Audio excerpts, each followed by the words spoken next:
"You're just a burden, not family anymore," my daughter-in-law whispered as she passed me the mashed potatoes across the dinner table, and my son heard every single word. He didn't look up. He didn't defend me. He just kept cutting his steak like nothing had happened. I sat there holding the serving spoon in my trembling hand, while the soft jazz music from the kitchen speaker continued playing as if my entire life hadn't just cracked open in the middle of Sunday dinner. I'm Helen Whitmore. I'm 71 years old, and until that moment I still believed family meant something permanent. The dining room smelled like rosemary chicken and fresh-baked rolls. I had spent nearly 4 hours preparing dinner because Daniel said he wanted one normal family evening, after everything we'd been through these past 6 months.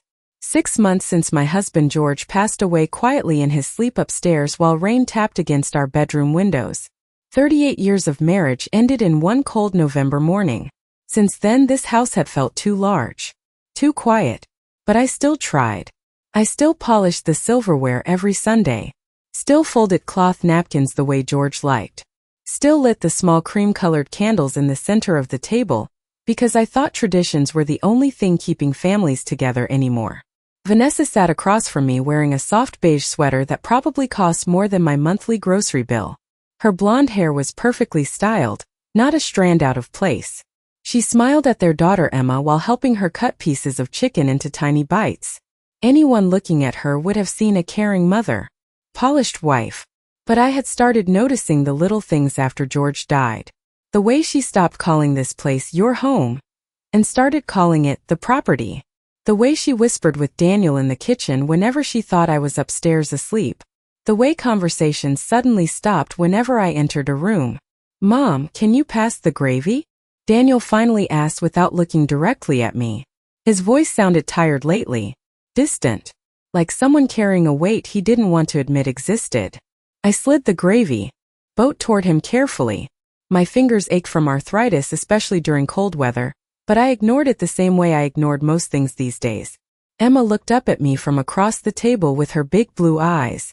"Grandma, are you coming to my school play next Friday?" Before I could answer, Vanessa smiled tightly and reached for her wine glass. "We'll see if Grandma's feeling up to it, sweetheart," she said softly. Not cruel enough for anyone to call rude, just sharp enough to sting. I looked down at my plate. The food had already gone cold. George used to notice things like that immediately. He would have reached over and warmed my hands in his. He would have changed the subject before silence became humiliation. But George was gone now, and silence had become the loudest thing in this house. Then Vanessa leaned closer beside me under the warm dining room light, her perfume drifting faintly through the air.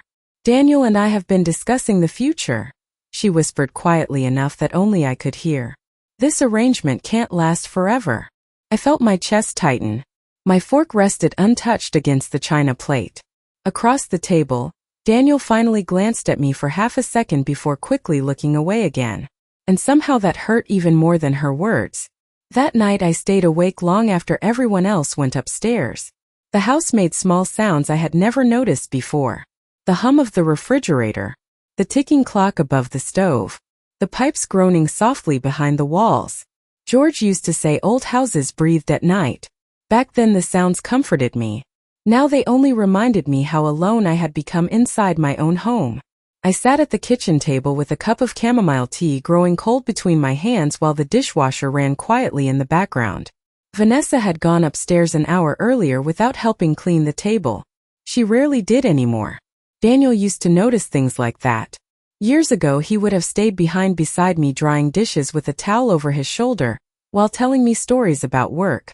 But sometime after he married Vanessa, those small moments disappeared one by one until silence replaced them. Completely. Around midnight I heard footsteps overhead. Then laughter. Low voices drifting through the ceiling from the master bedroom that once belonged to George and me. I closed my eyes for a moment when I realized Vanessa had already started redecorating it. Earlier that week I noticed new white curtains folded in shopping bags near the hallway closet. The framed photograph from our anniversary trip to Maine was gone from the dresser too. Nothing happened suddenly in families like ours. Erasure came slowly, quietly, one missing photograph at a time. I rinsed my untouched tea down the sink and turned off the kitchen light before heading upstairs. Halfway down the hallway I stopped when I heard Emma's voice from her bedroom. "Is Grandma moving away?" she asked sleepily. There was a pause before Vanessa answered. "Grandma probably needs somewhere smaller now, sweetheart. This house is too much for her." Her tone sounded gentle, careful, like someone explaining the weather.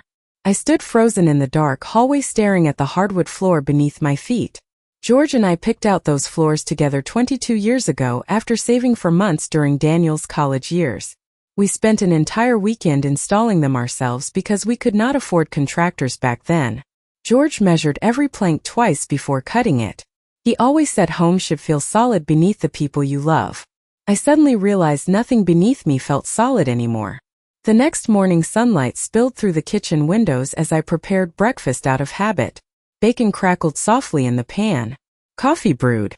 Emma sat at the counter coloring quietly while Vanessa scrolled through listings on her phone.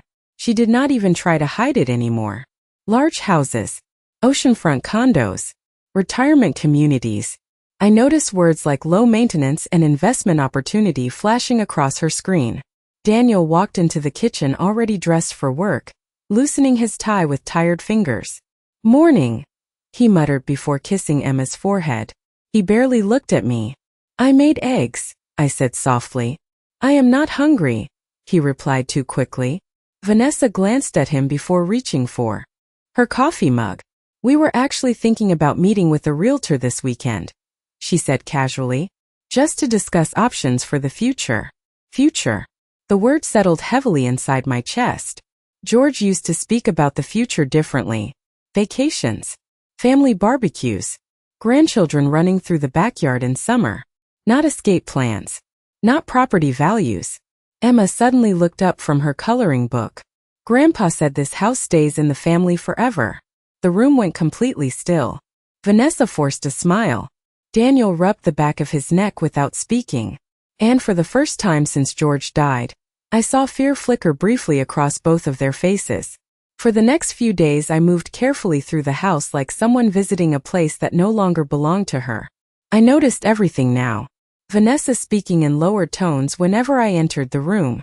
Daniel suddenly volunteering to handle the mail every afternoon. Cabinets in the garage being emptied without explanation. Small things. Quiet things. But grief sharpens a woman in ways people do not expect. Especially a woman who spent 40 years listening more than she spoke. Wednesday morning rain covered the kitchen windows while I folded laundry in the upstairs hallway. I heard Vanessa downstairs on the phone laughing softly. "Once everything is finalized, we can finally renovate the whole place," she said. Renovate. My fingers tightened around one of George's old flannel shirts. She spoke about this home the same way people speak about outdated furniture at an estate sale. Disposable. Temporary. I carefully folded the shirt anyway and placed it into the hallway basket. George loved that red flannel. He wore it every fall while raking leaves in the backyard with Emma. Last October he stood beneath the maple tree smiling, while Emma threw piles of leaves into the air around him. Sometimes I still expected to hear his truck pulling into the driveway after work. Grief played cruel little tricks like that. Later that afternoon I opened the coat closet near the front door looking for my umbrella before heading to the grocery store. That was when I noticed George's old navy overcoat shoved behind several garment bags. Vanessa hated clutter and had already donated most of his clothes without asking me first. I reached into the pocket slowly, almost afraid of what memories I might find there. Usually there were only tissues or old receipts. But this time my fingers touched something cold and metallic. A small brass key. I stared at it in my palm for several seconds. There was a faded number engraved into the metal along with the name First National Trust Bank. My heart began beating harder against my ribs. George was a careful man. Organized. Quietly protective. He never forgot anniversaries. Never missed mortgage payments. Never left important things unexplained unless he had a reason. Downstairs I heard the front door open. Vanessa's heels clicked sharply against the hardwood floor. "Helen," she called out brightly. I quickly slipped the key into my sweater pocket, just as she appeared at the bottom of the staircase carrying shopping bags from some expensive boutique downtown.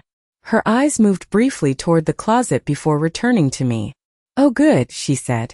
I wanted to remind you that Daniel invited his coworkers over Saturday night. We may need to rearrange a few things upstairs. Rearrange. Another harmless-sounding word. I nodded slowly. Of course. She smiled with relief, probably mistaking my calmness for surrender. You have always been so understanding, she said before disappearing into the kitchen.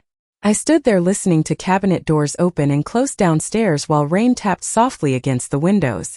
Then I walked into my bedroom and locked the door behind me. The brass key rested heavily in my hand while afternoon light stretched across the carpet. I suddenly remembered one conversation from years ago after Daniel graduated college. George had been sitting at the edge of our bed balancing the checkbook while saying quietly, "If something ever happens to me, promise me you will never let anyone pressure you into decisions before you are ready." At the time I laughed because George always worried too much about everything. But now, sitting alone in the dim silence of our bedroom, I realized he had not been worrying. He had been preparing. The next morning I drove 20 miles into downtown Hartford with the brass key, hidden deep inside my purse. I did not tell Daniel where I was going. I did not tell Vanessa either. For the first time in months I wanted something that belonged only to me. Downtown Hartford looked gray beneath the heavy morning clouds as I parked outside First National Trust Bank. The building had not changed much in the last 20 years. Same marble columns. Same brass revolving doors. George trusted places that stayed the same. He used to say consistency revealed character better than charm ever could. I sat inside my car for a long moment with both hands resting on the steering wheel, while cold rain slid slowly across the windshield. My reflection looked older lately. Not weaker. Just tired in a way sleep could not fix. Inside the bank the air smelled faintly like polished wood and coffee. A young teller greeted me politely before leading me toward a private office in the back after I showed her the brass key. My heels clicked softly across the tile floor while my heart pounded harder with every step. I kept thinking about George slipping that key into his coat pocket without ever telling me. George never hid things from me. At least I thought he did not. A silver-haired bank manager named Mr. Peterson entered the office carrying a thin folder beneath his arm. His expression shifted the moment he read my name. "Mrs. Whitmore," he said carefully, "your husband instructed us to contact you only after his passing if you ever came here with this key personally." I felt my stomach tighten. What exactly did my husband leave here? Mr. Peterson hesitated briefly before standing and motioning toward the secure vault downstairs. The room beneath the bank was colder than I expected. Metal lockboxes lined the walls from floor to ceiling. Quiet echoed strangely there, almost like being inside a church. Mr. Peterson stopped at a small box near the corner and inserted his master key beside mine. "I will give you privacy," he said softly before stepping away.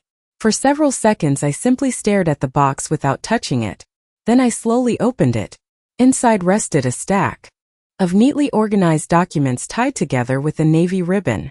George always used ribbon instead of rubber bands because he hated wrinkles on important papers. Beside the documents sat a sealed white envelope with my name, written across the front in his handwriting. My chest tightened so suddenly I had to sit down. I recognized every curve of those letters instantly. George's handwriting always leaned slightly to the right because he wrote too quickly when emotional. My fingers trembled as I opened the envelope. "Helen, if you are reading this, then it means I am gone and certain people have already started showing you who they truly are." I stopped breathing for a moment. The vault suddenly felt very small around me. I continued reading slowly. "You have always believed love alone could hold a family together. I wish that were true. But kindness without protection becomes vulnerability.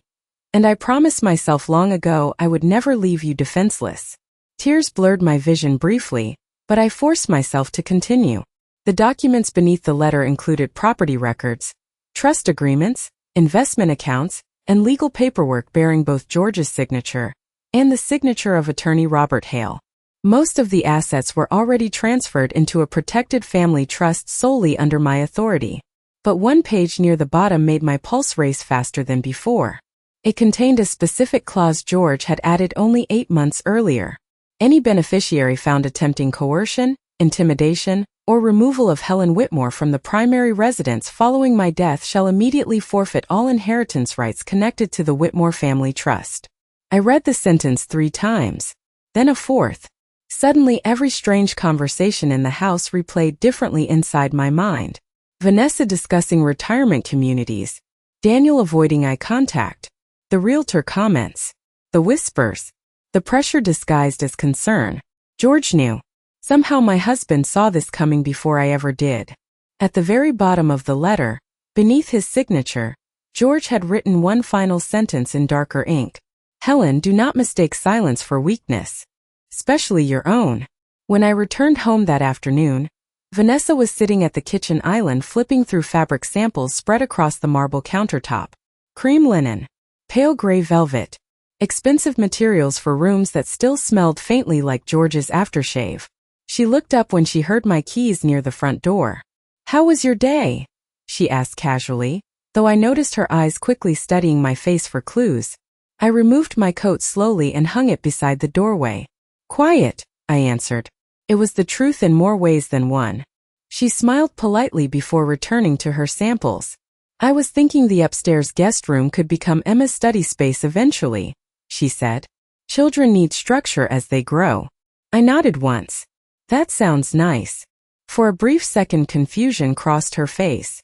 She expected resistance now. Hurt feelings. Questions. But George's letter had changed something inside me during that drive home from Hartford. I finally understood that survival inside families like ours depended less on emotion and more on observation. So I began watching carefully, listening carefully, speaking less.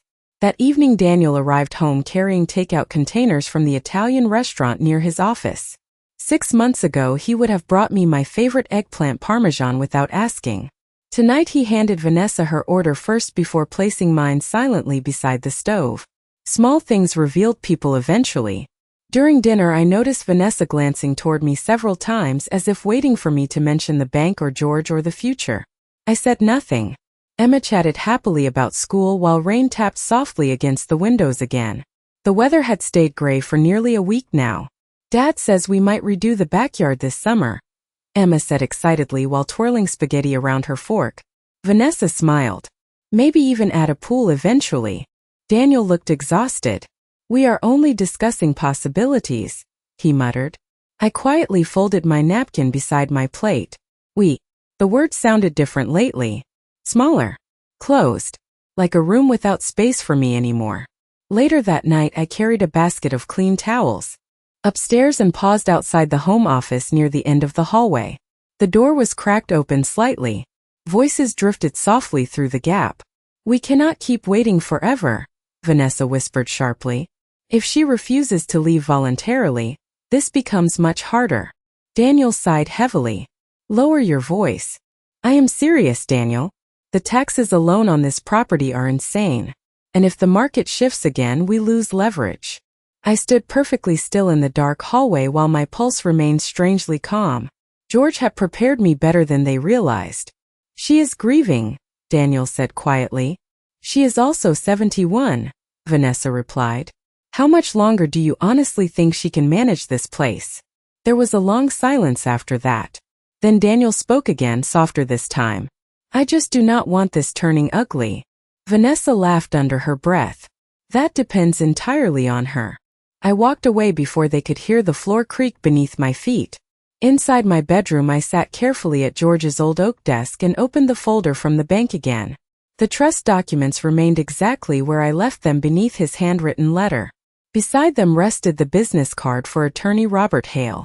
I stared at the number for several moments before finally picking up the phone. Robert answered on the second ring.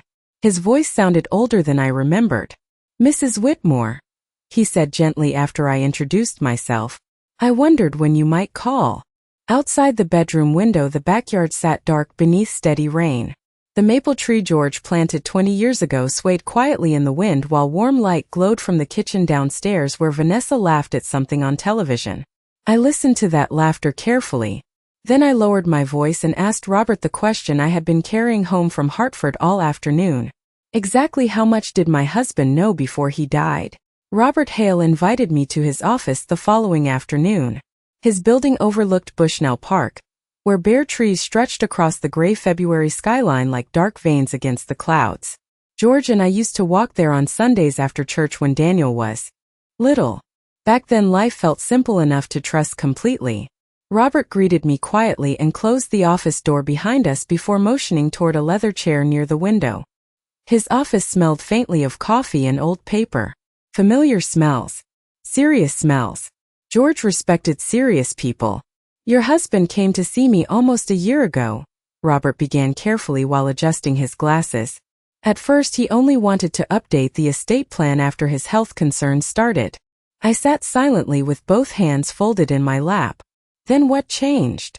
Robert hesitated before opening a thin file on his desk.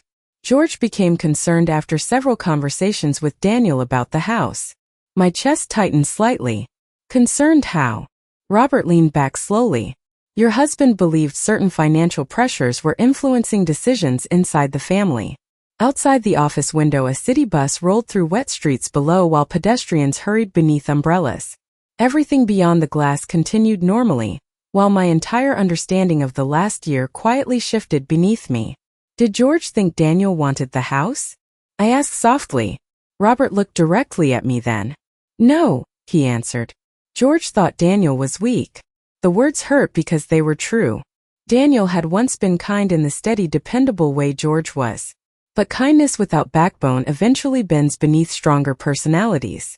Vanessa understood that long before I did. Robert slid another document across the desk toward me. 3 months before his passing, George requested additional protections within the trust, specifically regarding coercion or attempts to pressure you out of the primary residence. I stared down at George's signature near the bottom of the page. Even his handwriting looked steady, calm, prepared. "He knew she would do this," I whispered before I could stop myself. Robert did not answer immediately. "Your husband suspected tension would increase after his death," he finally said. "But he also trusted your judgment." Judgment? I almost laughed hearing that word. For months I had mistaken silence for peacekeeping, mistaken patience for love. On the drive home, I stopped at the grocery store and bought fresh flowers for the dining room table. White lilies. George always bought lilies when he sensed I was worried about something. I arranged them carefully in the crystal vase before Vanessa came downstairs wearing workout clothes and carrying her phone. She paused briefly when she saw the flowers. "Those are beautiful," she said with polite surprise. "Special occasion?" I adjusted one of the stems slowly. "No," I replied. "I just felt like the house needed fresh air again." She watched me for a moment too long before forcing a smile. That evening Daniel arrived home unusually early, carrying folders from work beneath his arm. Vanessa immediately pulled him into the kitchen while whispering urgently about something. I stayed in the living room pretending to read while their voices drifted faintly through the hallway. "We need to move forward before things become complicated," Vanessa said quietly. "You said she seemed confused lately." Daniel sounded exhausted. I said she has been distant. "Same difference," Vanessa replied sharply. I turned another page in my book without actually reading a single word. A few minutes later, Emma wandered into the living room wearing pink socks and carrying a school project made from cardboard and glitter glue. "Grandma, can you help me paint the stars?" she asked. I smiled softly for the first time all day. "Of course." We sat together at the coffee table painting tiny silver stars across black construction paper, while laughter from a sitcom echoed faintly from the television upstairs. Emma concentrated seriously, tongue pressed against her lip exactly the way Daniel used to as a child. "Mom says change is part of growing up," she said absent-mindedly while painting. I rinsed my brush carefully in a cup of water. "Sometimes," I answered quietly, "but not all change makes life better." Saturday arrived colder than expected. Thin sheets of ice covered the edges of the driveway that morning while pale winter sunlight stretched across the neighborhood like weak gold. Vanessa spent nearly the entire day preparing for Daniel's dinner with his coworkers. Catered food filled the kitchen. Counters. Candles burned in every room. Soft music drifted through the house while she adjusted decorations with the careful precision of someone staging a model home instead of welcoming guests. I stayed mostly upstairs folding laundry and listening to the muffled sounds below. Around 4 o'clock, Vanessa knocked lightly on my bedroom door before stepping inside without waiting for permission. Her smile looked polished. "Practiced. Just so you know," she said while smoothing invisible wrinkles from her sweater. Daniel invited a few senior partners tonight, so we really need everything to feel organized downstairs. I set aside one of George's sweaters quietly. I understand. Her eyes moved slowly across the room. The old framed photographs. George's books beside the bed. My reading glasses resting near the lamp. You know, she continued casually, a smaller place could actually be peaceful for you. Less maintenance. Less stress. I looked at her carefully then. Not angry. Not wounded. Just observant. Vanessa mistook silence for surrender because she had never learned the difference. I imagine peace means different things to different people, I answered softly. For a brief second, irritation flashed across her face before the smile returned. Of course, she replied. I only want what is best for everyone. Everyone. Another word that no longer included me. By 6:30 the house filled with guests carrying wine bottles and expensive coats. Men in dark suits shook Daniel's hand in the foyer while women complimented Vanessa on the renovation she planned for the dining room. I moved quietly through the evening, refilling glasses and clearing plates while conversations about stock markets and vacation homes floated around me like distant radio static. Not one person asked whose home this had originally been. Near the fireplace I overheard one of Daniel's co-workers admiring the property. This place must be worth a fortune now, the man said. Vanessa laughed softly beside him. It definitely has potential. Potential. As if 40 years of marriage and memories were simply unfinished square footage waiting for better owners. Later that evening Emma tugged gently at my sleeve while guests crowded the living room. Grandma, can you help me find my art folder upstairs? She whispered. I gladly followed her away from the noise downstairs. Halfway up the staircase we stopped when voices drifted sharply from the open office door nearby. Vanessa and Daniel, arguing quietly. You need to talk to her soon, Vanessa hissed under her breath. We cannot keep pretending forever. Daniel sounded exhausted again. Tonight is not the right time. Then when? Vanessa snapped softly. Do you honestly want to spend another year waiting for her to decide what to do with this house? I felt Emma's small hand tighten around mine. Are they talking about Grandma? She whispered innocently. My chest ached, but I forced a calm smile. Let us find your folder, sweetheart. Downstairs the dinner party continued beneath warm lights and expensive laughter. But something had shifted inside me completely now. I no longer felt confused. I no longer questioned what was happening around me. George had been right. The pressure was becoming deliberate, calculated. And the more certain Vanessa became of her victory, the more careless she grew. Around 9 o'clock several guests gathered near the dining table discussing retirement investments while Vanessa poured wine into crystal glasses. One woman asked politely if I planned to stay in Connecticut now that I was alone. Before I could answer, Vanessa gave a light amused laugh and touched my arm gently. We are still figuring out the best arrangement for Helen, she said smoothly. At her age, managing such a large property can become overwhelming. The room fell politely silent. Nobody challenged her.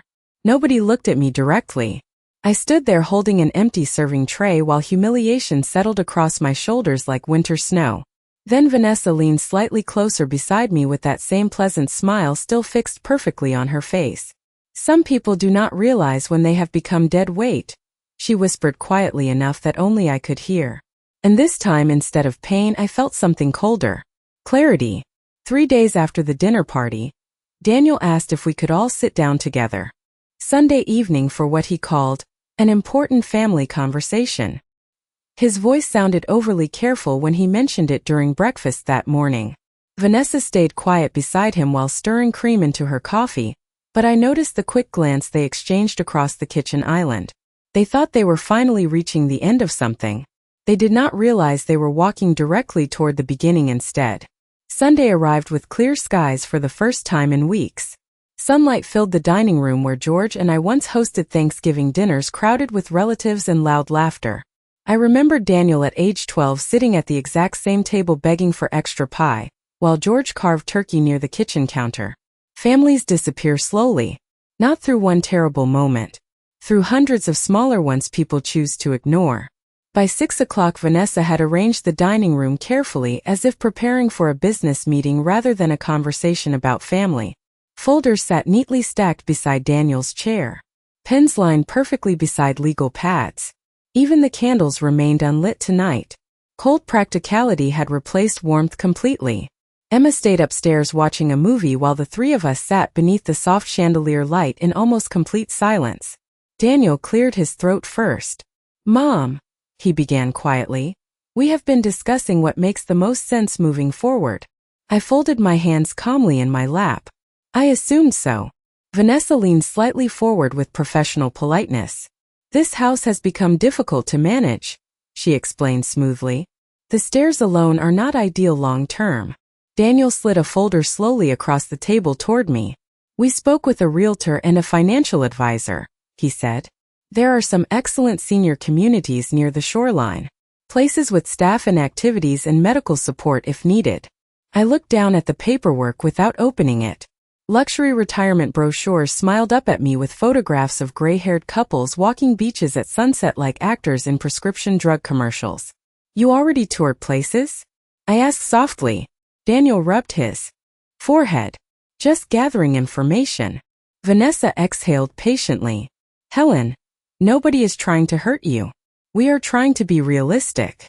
Realistic. Such a clean word for something so cruel. I finally lifted my eyes toward my son. "And what exactly happens to this house?" Daniel hesitated too long before answering. Vanessa stepped in immediately. "Selling now would be financially smart for everyone.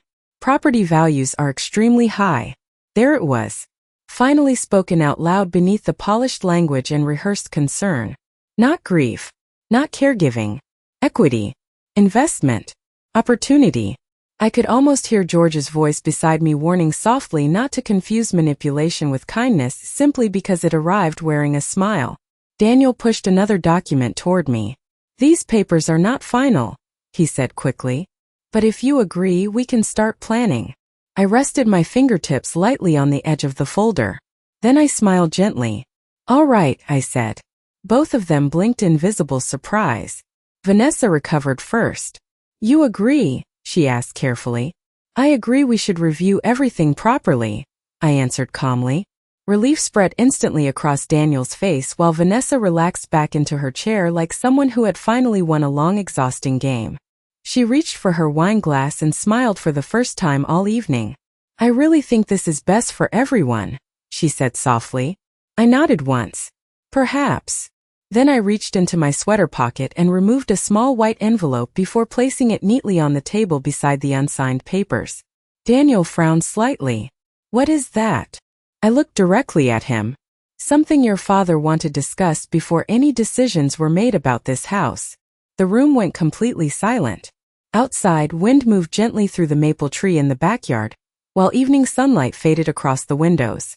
Vanessa's confident smile began to disappear slowly as she stared at the envelope with sudden uncertainty. And for the first time since George died, I watched both of them realize they might not actually understand the position they were standing in at all. Daniel stared at the envelope like it might contain something fragile enough to explode if touched too quickly. Vanessa remained perfectly still beside him, though I noticed the tension rising in her shoulders. The dining room suddenly felt smaller than before. Quieter. Even the ticking clock near the hallway sounded louder now. I slid the envelope carefully across the table toward Daniel. "Go ahead," I said softly. His fingers hesitated before opening it. Inside rested copies of the trust documents along with a short handwritten letter from George addressed to both of them. I watched the color slowly drain from Daniel's face as his eyes moved across the page. Vanessa leaned closer immediately, reading over his shoulder. Neither of them spoke for several seconds. Then Daniel finally whispered, "What is this?" His voice sounded thinner somehow, younger. I folded my hands calmly together. "Your father updated the trust before he passed away." Vanessa quickly grabbed the second page and scanned the legal wording herself. I saw the exact moment she reached the clause regarding coercion and removal from the residence because her entire expression changed. The confidence disappeared first, then the composure. "This cannot be serious," she said sharply. "George would never do something this extreme." I looked directly at her. "Your husband's father understood people better than you think." Daniel kept reading silently while his breathing grew uneven. Anyone attempting to pressure Helen Whitmore from the property forfeits all inheritance rights. He read aloud quietly. His eyes lifted toward me with visible panic. Mom, we were only trying to help. Help. Strange how people always renamed greed once consequences appeared. Vanessa recovered faster than he did. She straightened in her chair and forced a brittle smile. Nobody forced anything, she said carefully. We were discussing options for your future. I nodded once. You already contacted realtors, retirement communities, financial planners. You discussed timelines for selling the house before ever speaking honestly with me. Silence answered that. Outside, the window's darkness had fully settled across the backyard, while the maple tree swayed beneath the porch light. George installed years ago.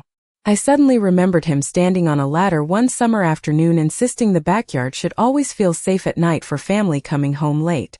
Family. The word felt heavier now than it ever had before. Daniel lowered the papers slowly onto the table. Dad really thought I would do this? He asked quietly. His voice carried genuine hurt beneath the shame. Your father thought you struggled to say no, I answered gently. And he believed other people might eventually take advantage of that weakness. Vanessa pushed back her chair suddenly. This is unbelievable, she snapped.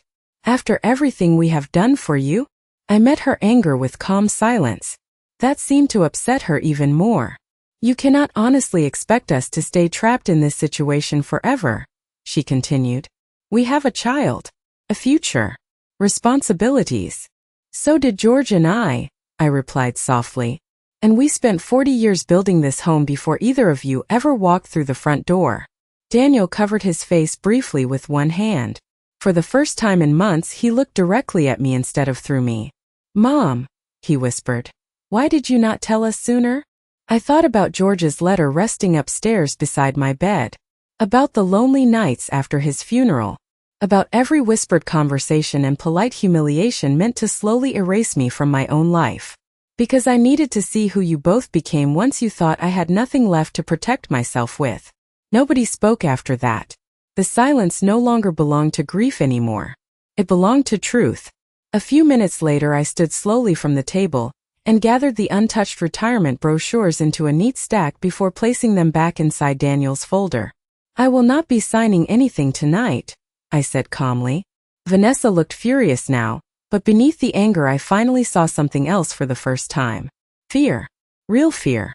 And as I walked toward the staircase, leaving them alone beneath the cold chandelier light, I realized something George understood long before I did. The moment people stop seeing you as human, they also stop expecting you to fight back.